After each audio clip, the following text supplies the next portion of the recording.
มือหนีมาพบกับทีมงานมักม่วงเด้อจ้ะมักม่วง มังม่วง ไม่รู้เห็นดวงหรอก็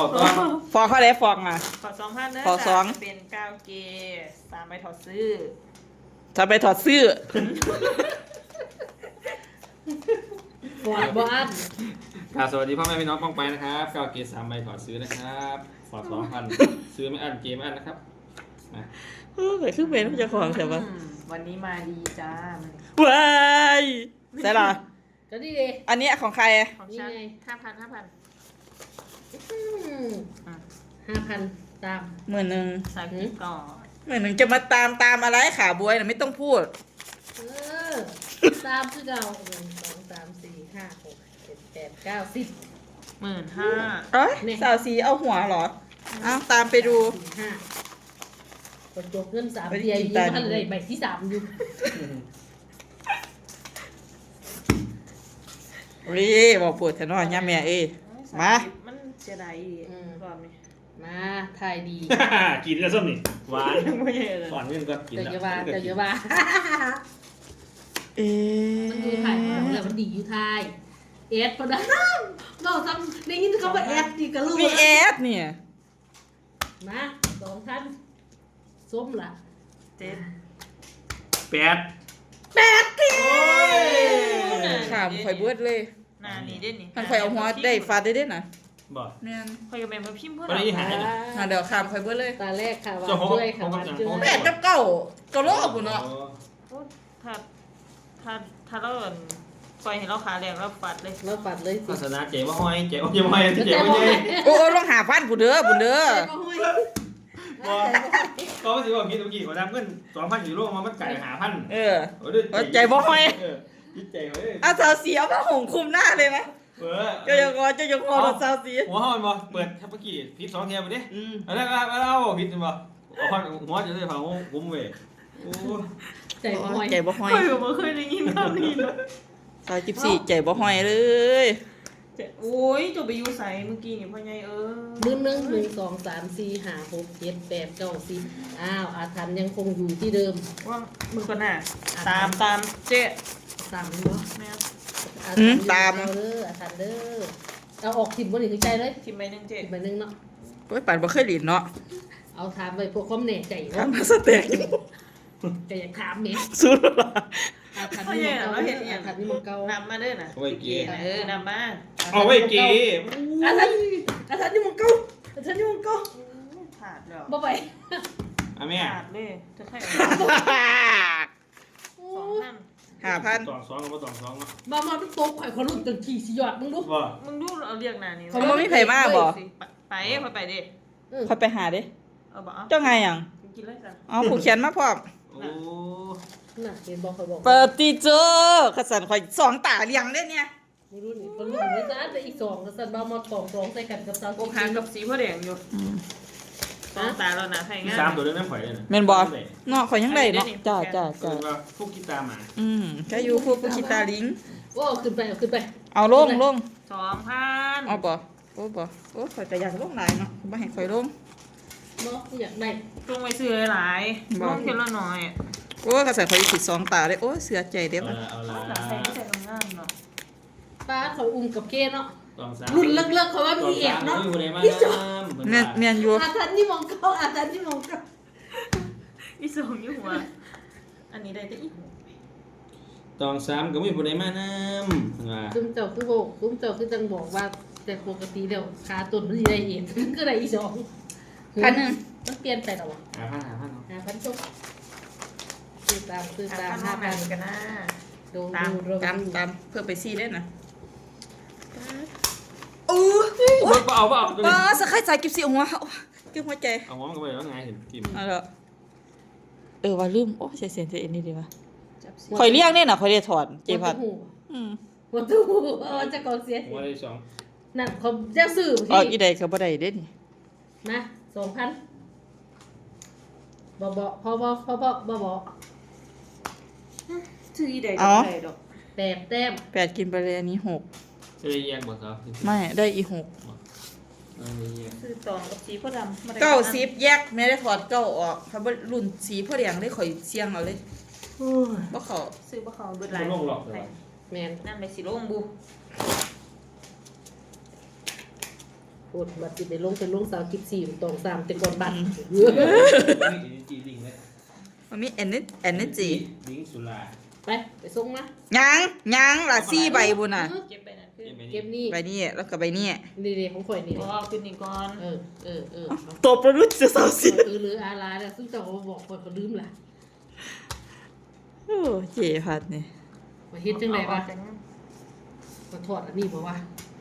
ข่อยบอกซื้อได้ตานี่ข่อย พี่ พา น้อง ได้ ได้ เลย ว่าข่อยเด้อข่อยถอดจังซั่นล่ะ ข่อยบ่ มั มัน น จะเอาเสียบหัว ซื้ ใส่ อเท่าไหร่ คืออะไร ขอท่านละซื้อ คืออะไรกันมานี่บ่ เงินเสียตัว หาพันเอาหาก็หาเอา เจ้าพันไปแจกเอาสมัยสาวกิฟซี่เจ้ามาซื้อบอก เอาข่อยหมอแต่ก่อนหมูยังมาข่อยบ่ซื้ออย่านะเจพัด พวกคนเป็นไปตัวแล้ว บ่เอาได้สีโพแดง ข่อยก็นั่งจิบน้ำมึงมูรุ่นไผพุ่นน่ะเนาะ พันหนึ่ง นี่มันเอาพัน หมื่นนึง เออ แต่รู้สึกเสีย แล้วหัวแล้วได้สาวสี สี่ห้าหกเพิ่มเก้า มันจะพูดหมอกแล้วสิ เก้าหมอกไปเลย เอาแปดแต้มเลย เก้าชื่อตองเก้าจังได๋มาสูตรเอ็ดนั่นวะ เนี่ยพอจะได้เองก็ได้ ของข่อยน่ะถือ10อุ้มเก้าเนี่ยเขาเลยถอดอุ้มถิ่ม ข่อยเลยเอาเก้ากับ10ไว้มันสามารถเสียบหัวไทยได้นะเขาอีหาคุณสาวกิฟซี่ แต่มันก็บ่เสียมนะเจพัด โว้เขาอีหาไปที่ซื้อตันหนึ่ง บ่ไหวเลย ฮาเจียบูบอด บ่ไหวแบบนี้แปดแต้ แม่ใบบอกไว้ จะหมอกว่าหมอกได้สาวสีย่ายอันนี้โอ้ยบ่แม่น ยายอันนี้สาวสีมณีสันบ้านอยู่ดอนปลาหิด หาพันหาพัน คิดผิดไปคิด 5,000ไม่ได้หรอก ไปตามไป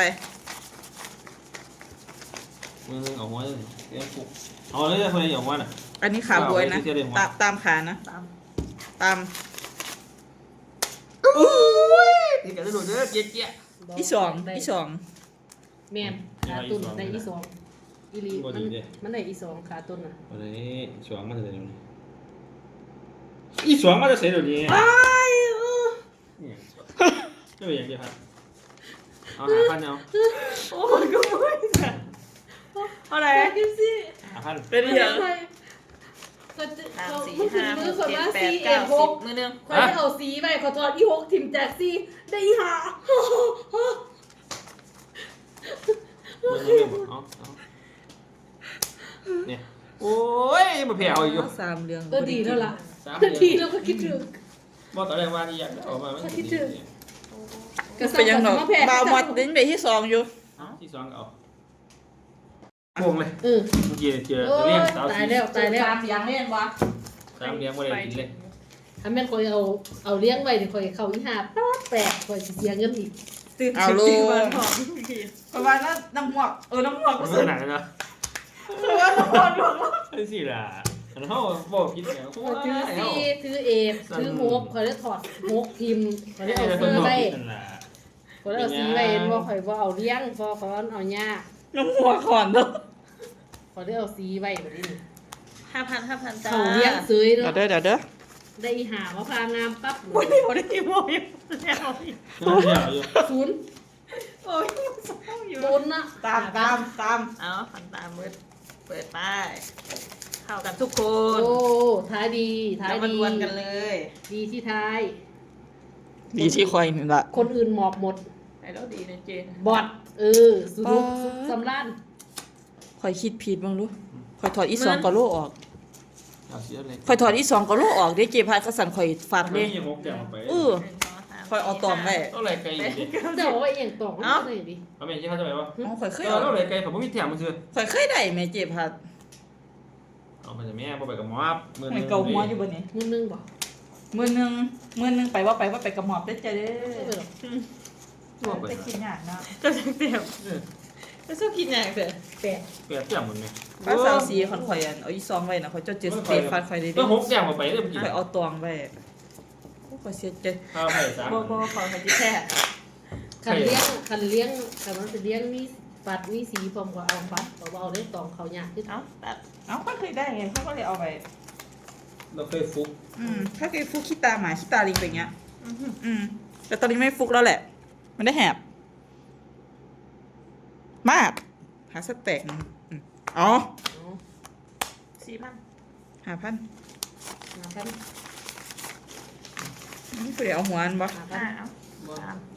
ไอ้เห็นมันมัน 3โล30เอามาโดดอยู่ไทยแล้วมันอยู่ไทยอ่ะ แม่อีกวันอีสามน่ะโย โย โยโยโยโย โยโย น่ะได้เขากองซับ1,000ติ ไม่ได้ เก้า ไปเลย ลูกนี้ไม่เอาหัวเลย 7,000ได้ เอ้เลย ได้เจ็ด อีเอ็ด คนรุ่นซีขนาด อีเอ็ดอีกเราเดี๋ยวเดี๋ยวหัวนี่อีเอ็ดเลยนะโอ้เสียใจ ย่างคนเสียวได้อีกสอง เสียใจเด้ ใจยัง เซฟภาพเด้ เจ้ายังค่ะต้นเจ้าเอายังก่อน ไปเอายี่หาเขาได้อีก อย่างนี้ดิ บ่ได้รุ่น4มั้ง บ่ได้รุ่นบ่ได้เนี้ยสาวสี ผมมาเสียเงินเศร้าเลยเนี่ย อ่ะจ่ายเลยเจพัด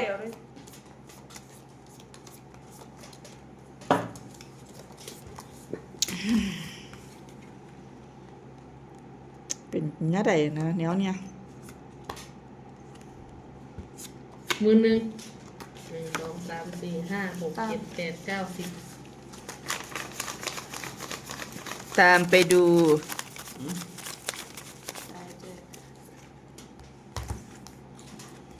โอ้แจมกับพ่อละบอกอะไรหรอก ดีที่หัวดีที่หัว ขอบแบบ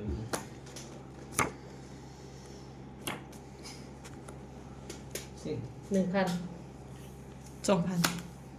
3,000 1,000 โอ้สไตล์กูเอาเนาะ พัน ผ่านที่ พัน เกแมง แม่สิ สื่อหัวถึง1,000 เดี๋ยวเดี๋ยวแล้วเดี๋ยว ต่อไปนี้ว่าซื้อแล้วหัวโอ้ แม่งนี่จ้ะ เย็นเป็นท่านอาจารย์ เดี๋ยวมันจบเย็นเป็ด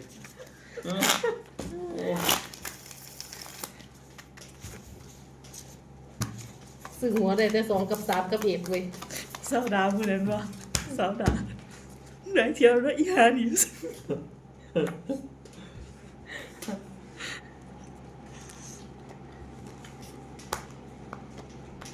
4,000 อีกแล้วตาม ซื้อเป็นบ่สินที่ไหน แม่เจ๊ใบนี้จะมีแค่4ใบ ทีมเสนาเจ้าของเจ๊ทีมเสนาเจ้าของ ไปโลคอเตอร์ซี3ไปเจ็ด 1 2 3 4 5 6 7 8 ตาม 9 ก่อน เอาเร็วพี่บ้าง เอาเพิ่มอีก3ด้วยนะ เพิ่มครับ ครบแล้วนะ10,000อ่ะ ก้าวหน้าก้าวหลังก้าวต่อไป เพื่อวันข้างหน้า ก้าวต่อก้าวต่อ จิตก้าย่ำมาอย่างจีกันจีกันนี่ดิเอาพัน หมื่น ถ้าสี 1 ออก 2 3 4 5 6 7 8 9 10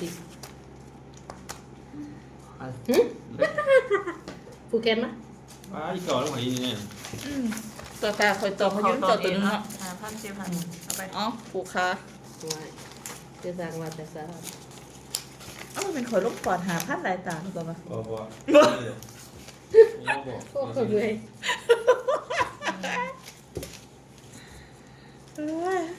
แต่คือเหมือนน้ำเจ้าของแต่ว่า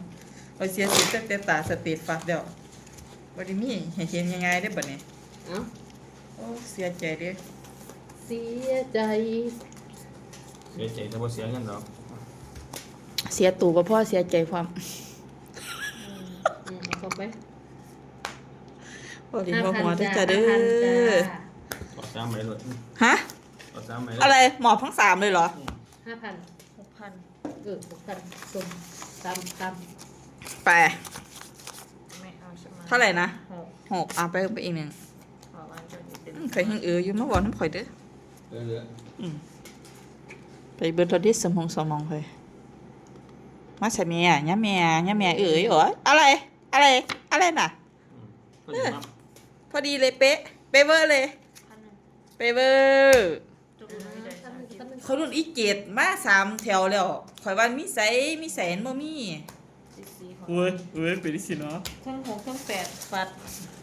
ซื้อบ่แพงกันยังกันบ่เข้าอยู่ รถซื้อแกงมันจะแพงได้ยังไง เอาไม่ได้เราต้องหลบลิขสิทธิ์นะ เราลองกินแล้วกินได้กิน นั่น โอ้โอ้ เราบอกแล้วเอา ปาดข้อใครได้เอา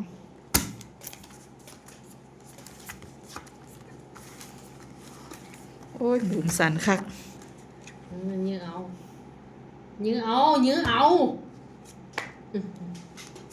5,000 2 3 4 5อ้าว5,000 ตาม มือหนึง อ้าวตาม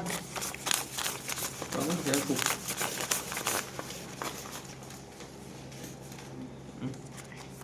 เดี๋ยวฟุก หาไทยเนาะ ฟุกฟิกฟุก เอาลูกฟุกกันเลยวะ ฟุกฟิกฟุก เศร้าออกเขียวว่องไปแล้ว ฟุก นั่นโอ้ เลิกเขา บัตรฟุ เลิ ก ก มันฟุกอยู่ในตัวนี่แม่ เลิก มันดูราคาเงินน่ะ 1,000 ราคาเงินเมื่อกี้ที่ผมเห็นมา ซื้อเทละหมื่นกี่เทละพัน เอา5,000 5,000 ทง1 2 3 4 5 มาไหมน้องสีไม่มาเหรอ เกาโลนะครับ โอ้มีหลอบของข่อยเลย แตกแล้ว ก็มีหลอบพีหลอบ จะ เอี เป็ ย น ดเล สี ย ข้าวหลามยูรุนต่อบ่มี โอเคครับต่อสัญญาครับผม ลงอีก 9เก3ใบถอด ลงตะพืตะพือเลย กับบาวมอนและทีมงานมะม่วนครับ โอ้ยเสียสิทธิ์เจเอ็นเจตานะเด้อสาย ด้ กุ วยกัน ที ครับ รุ่นด้วยกันยาวๆกับทีมงานมักหมวนนะจ๊ะ มะม่วนออดิชั่น เอ้าเท่าสิ มาเป็นยังเกมมันหรอก มันเป็นยังดอกเจไงให้เราต้อง3รถ ยืนที่ง่ายที่สุด2 6เท่านั้นน่ะ บอสสีออก 5,000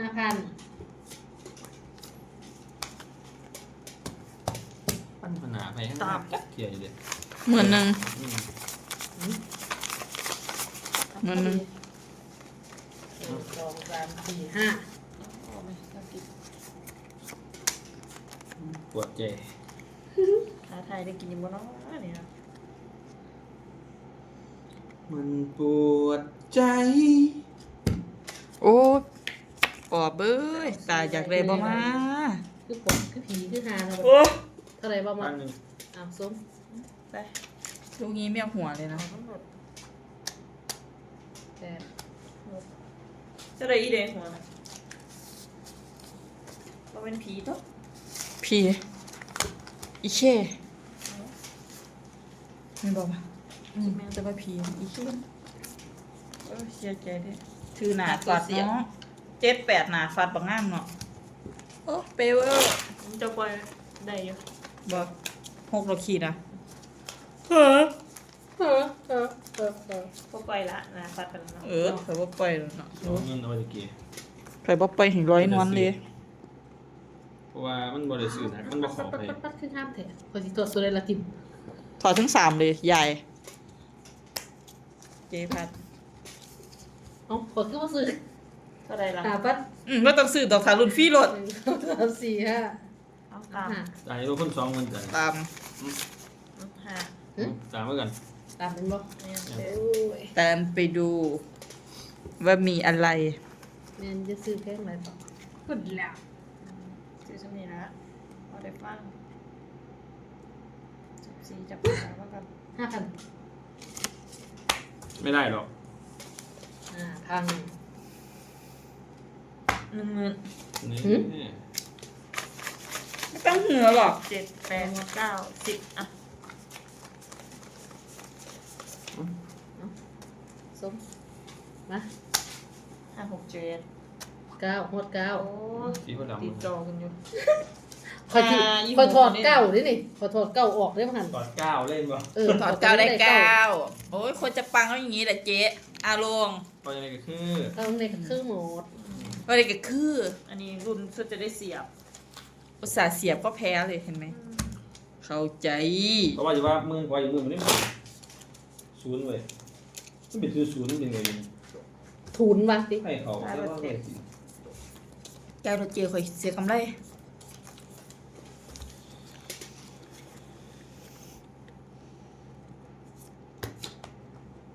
5,000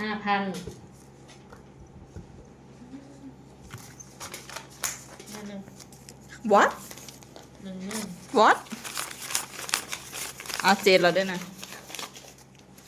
Con con này. อ่ะครบ เราหมดตัวอย่างง่ เอ้ย ำ เกือบ โอ้ ผู้หนาเปิ้นเวินผู้แก้มเปิ้นเซิน Chị. มาเถอะแม่ คือเลิก ความ ขอบบ่เฮ้ยที่ดาบบ่ที่ดาบมันคือดอกไม้ น้อยสุด บ่ พันหนึ่ง พัน ซื้อหมื่นไปพันเอากับเจ็ดพ่อดำในอีกสอง เอาบ่เป็นเบาหมอได้กินบ่โอ้เจพาได้กิน เอาไข่แล้ว เจ๊ ไม่ พั มา ด ช จะ นะหรอก ถืออีเด็ก คุณเราเขาถือหน้าฟัดคุณเรา ต้องให้โลก คือกัน อย่างเดียวเลย ซี่กับหา อันนี้6กับ คือหกกับเจ็ด 7ผู้หนึงเอา8ผู้หนึงเอา3พอได้ดอกแต่เอาเสร็จใจเด้อเพิ่นจะคน ต้องปล่อยต้องปล่อย อ่ะ ต้องซื้อหัวสามเตียงก็พอ ออกมา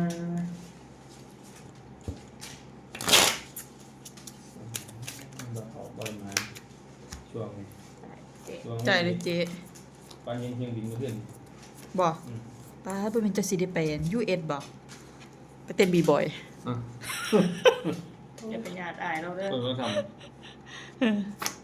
5,000 ตาม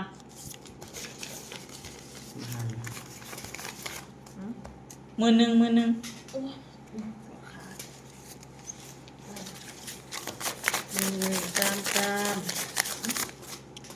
ี่ยดูมันคือวอร์มแท้อืม อู้ อุ้ยอยากได้ ตัวอยากได้ อยา เลย กได้คุณแล้ว เจ้ย ค่อยน่ะ เจออยากได้ อยากได้จะลูกเอา ตกน้ำตามรถแล้ว ไปสิเลยกับพวกเขาอะ หนางามๆนี่ เนาะ 3,000 ว่าไป ไปช่วง กับ24ป่ะ ไม่ได้ 24มันนี่สั่นอ้าว7เดี๋ยวจะได้อีแด คิง เอ้ยเย็นบ่น่าจะเอาหัวเนาะถ้าเห็นมาหมานจะบ่ซื้อหัว ใส่ข่อยนางงามๆนะข่อยอยากได้หัว เย็นกันบ่ซื้อหายก็พกไหม อุ้ยเป็นซี่หน่อย จะได้อีเจ็ดเจ็ดค่ะจะได้อีเจ็ด เดี๋ยว เบิ่งเขาบ่ซื้อหัวเลยหรอไทยเขาไม่มาหมานมันมาหมานหรอกหนานน้องอ้ํเพราะว่าสิได้ดึงหัว ดึงหัวดึงทางมัน ไปซื้อก็เก็บ ไม่ซื้อไปเก็บวะ แท้แล้วแต่นักรถนี่เสียหมอบ3ใบรถ เขาบ่เรียกได้นานเลย 4,000 ตามไปดู วันนี้ค่อย ซอยบางวันเด้อครับเด้อไข่นะ เมื่อนี้รุ่นตามดวงได้มื้อนี้จักสิคิดผิดคิดถูก เอาหนากว้างๆเลย นั่นกูว่าแล้ว ว่าต้องไปทางออกมาเลย พันหนึ่ง ผ่าน กินไปเลย ผ่านนึงก็บ่ไป เสียใจเราเลยบ่ไป ดอกดี ว่าฝอยหาพันของเบิ่นไหลเลย ว่าอันซีดอกกีกับตองได้บ่เรียกเลยซีดอกกีเก่าแต้มพร้อมหนานะ ไป เกี บ่ กับสอง บ่เรียกหรือยังเลยแบบเอาสีเลยรอบนี้ ได้ปะสี บ่ แล้วบ่ได้ดอกว่า2แต้มเอาได้มา1,000 2 แต้ม1,000 ไป4แต้มเขายังว่าไปเนาะให้2แต้มตัวกิน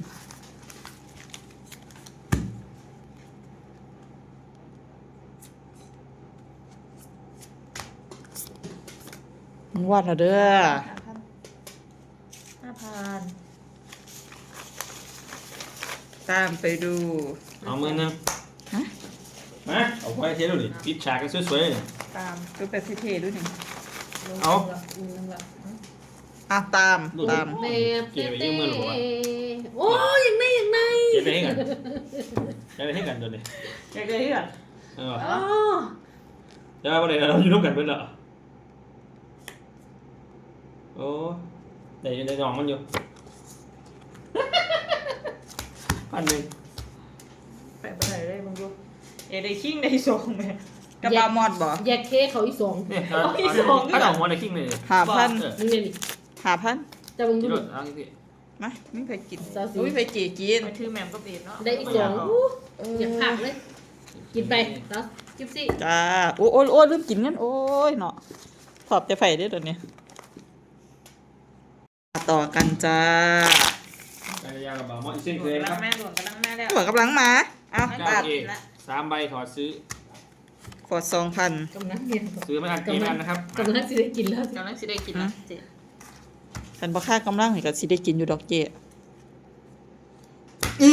รูปบัตร โอ้ยจ่ายไผเจ้าของแหม่ ไม่ไข่ได้ผมก็ย่อหัวแต่ พัน มือนึง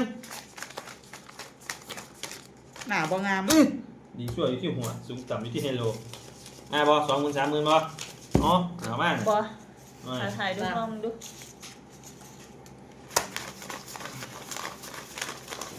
บ่อยากได้หรอกจะมาหรอกตัว ถื นี้ อก็แหละ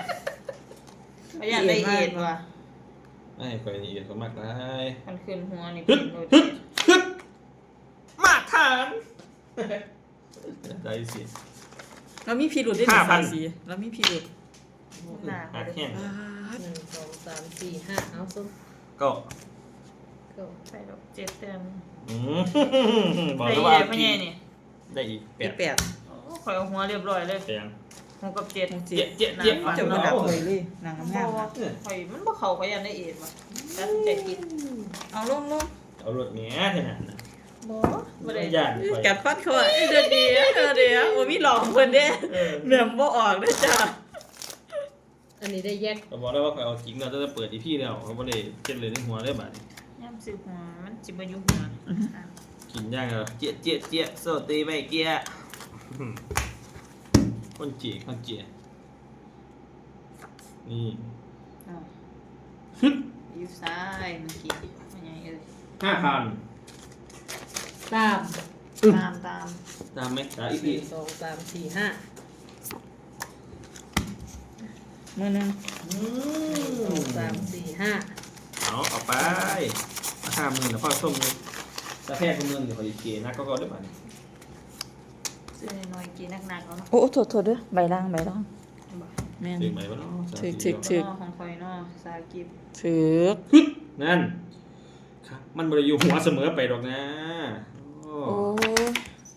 หัวได้อีเด้เนาะ มา พันแล้วอีสาม 2,000 ซื้อหาได้ขี้ โอ้ย ส้ม คนน่าจะปล่อยเศร้าหัวเราเด้อบัดนี้ แม่น 1 2 7 กินเลย ก็ได้ เศร้า 7 หัวเราบ่มอจะดีเด้ อีซี ค่อยปล่อย หาได้บางที ค่อยปล่อยหัวไปนี่ค่อย ไม่ สิได้ หา เล นี่ ย หวานเลย ข่อยก็ดื่มตองหากัน อ้าวลง ลงแล้วตัก โอ้ยหาน้ำสาวสีบัตร มี2ตัว แล้วสีแล้วอารมณ์ดีเด้แล้วถือฮ่าๆ ขอบเขานี่แล้วบ่ได้รุ่นเลยคือหา2ตัว หา2ตัว โคตรเฟเวอร์ ไม่ได้ติ่งเลยดิ หีบขอบมากแล้วเรียบร้อยไม่ต้องสืบเลย เอาหนาจุกก่อนนะเอา 5,000 น้องหัวอย่าเหยียบติดกันเด้อเหยียบติดกันเด้อ 1 2 3 4 5 10,000ตามนะจ๊ะ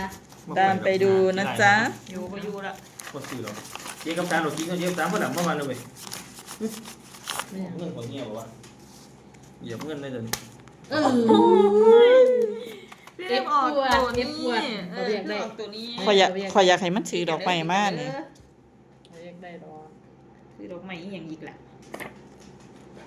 ซื้อดอกไม้กับอีแหม่มหันตัว พันคอยซื้อนะว่าหูกระเจี๊ยกับแปดเอ้า2,000 2,000ก็บ่ไป มาที่บ้านสัตว์ ซื้อเขาอีสามมึงรู้โอ้หากับ10เขาอีสาม กินซะนะ ตอนซีจะได้เอียงวะขาตุนเขาว่าจะเอาอี ได้ เดี อีแปด โอ้ยเขาคอยพอดีเลย คือเปล่า เจ้าพัดถืออย่างเก้ากับ10 เก้ากับ10 อ๋อเอาตัวเจ็ดอัน ไป นี้ ชื่ออันอีแหม่ข่อยอันเสืออีแหม่มบ่มี อันนี้นาปัดนะเจ้าพัดทิมอะไรเด้จ้า มาจ้ะ ไงขี้งอยังเสียดายอยู่มาเป็นขี้จิตติดกัน น่าหลุดตาเลยเอาบนหัวเส้นกันด้วยนี่มาว่าหาอีพี่ เว้ย 4,000 ใครบ่เอาเราหัวนะงามปานย่อยเพิ่นก็บ่เอาตาม 4,000ไปแล้ว 5,000 นั่น เพิ่มหนึ่ง เอา 1 2 3 4 5หาได้ เอา5,000บอกว่าเอาเงินใส่คูเลยเนี่ย เอาแต่เจรวดเจ้า แล้วไม่หลายเงินเกียร์นะ บ่เอานี้เอานี้แก่ เงินซื้อไปอยากได้หลายดอกอย่าเติมเงินเกียร์ละหลายๆนะ เนาะเงินเกยเยอะ เสียบหัวท้าย สมกับคิดถึงเด้อ เกินไปเมาแล้วพวกไปแล้ว เขาเรียกสีโพธิ์แดงไปขออีเจ็ดออกมันดู 1,000 อีหก 5,000 โซ ที่เขาอย่างนี้นาเทียบเนาะ โคด โอ้กินไปโอ้มึงดูได้อีแปดเนี่ย ำบอก คือ ไป แปดกับเก้าได้อีแปด บ่หมอดหัวได้อีเด้ เออ นี่ก็ นี่จะเอาเป็น เก้ายัง เรียงมาดู บ่สักบ่ดีแล้วบ่เอาปล่อยไปเลย ขึ้นมาตั้งใจดีว่ะอีหกนี่ ป้าโดนไปจนหนาบอกเนาะ บอกน้ำไปเลยว่า กูถึงเงิน หนาคือโกรธแท้เจ๊พัด โกอินเต อุ อ ต ร์ ส่าห์ เออ หาเลี้ยงแต่ยังบ่ได้อยู่ ใส่ครีมเสร็จละหมื่นพุ่นนี่น่ะเจ๊แพทย์นะ กินทองคำ บ่กูพุ่นละเนาะ เก็ตทองค อ๋อ มา พันหนึงใส่ไปใส่มาอย่าว่าหนาเลยอ่ะเด้อยาย ำเราจะหาพัน พัน เอา หนึ่งวันนี้ เอาไปบ่เอาหัวเมีย เท่าไหรเจ๊ อันนี้ละ5,000 อ้าวตามนี่เห็นไหมบอกแล้วว่าไม่เอาหัว ถ้าบอตามาลองเมืองแล้วเมื่อกี้นี่ ซื้อเบา เงาเลยเหรอ ซื้อเบาๆซื้อเบา อุ้ยตีกันได้ดูด้วยเกี้ย ไม่ได้หรอก ๆเกียก เกี้ยนี่เหรอ เกี้ย ไงบอกแค่นึงที่หนาไม่ลองไงที่หนาใจ เกียก หมด เกียก เสียใจบ่ แต่ก็ไม่ต้องไงก็ได้ เจ้าอะไรยังไงดิ เอาติดกันยี่ดีลูก เจ๊พัดได้ one ไง two three four five five ฝ่ายไม่ได้ไม่ไป กินซะ กินรถกินรถ เดี๋ยวนี้เขาไม่เห็นมา เจ็ดอยุ่ใส่บุ เอ็ดเดียว หายากแท้ เอ็ดเดียว แต่ผมมีบางที เอ็ดเดียวเอ้ยแย้มเขาบ่มีเพมาเห็นว่ะ ผมมีแต้ม สี มันสีผีหลอกบอก สีล็อก ต่างคนต่างมาล็อกนะอ่ะไป รุ่นแรกในมือหนีมากแบบรุ่นแรกเลยเด็กควายมันหยาบมันตื่นสวัสด มา เอานายจะบอดจะบอกไว้ปะมันคือหมูด้วยดิมือนึงมา เขาไม่อยากคอร์ดเลย 15,000 เอื้ออดวะ 2 3 4 5 6 7 8 9 10 11 12 13 14 อุ้ยเดือดฟุดๆเดือดฟุด มาบอมือหา เอาตาม เอาบอ20,000 ๆเอา15เลยเด้อนี่ 1 2 3 4 5 20,000 เดี๋ยวเดี๋ยวย่อมาเลย เท่าไหร่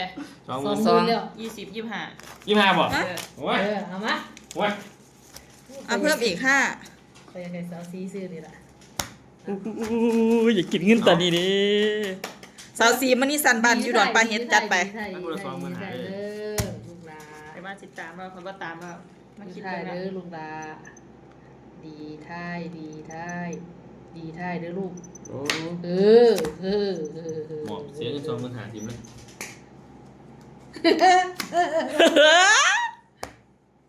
มือนึง ฮะ10,000 มื้อนึง 10,000ไม่ไปหรอก 20,000 เอ้ยได้งัด1 2 3 4 5 6 7 8 9 เงินตานี่มีเบาหมด ตาม เท่บ่เนาะ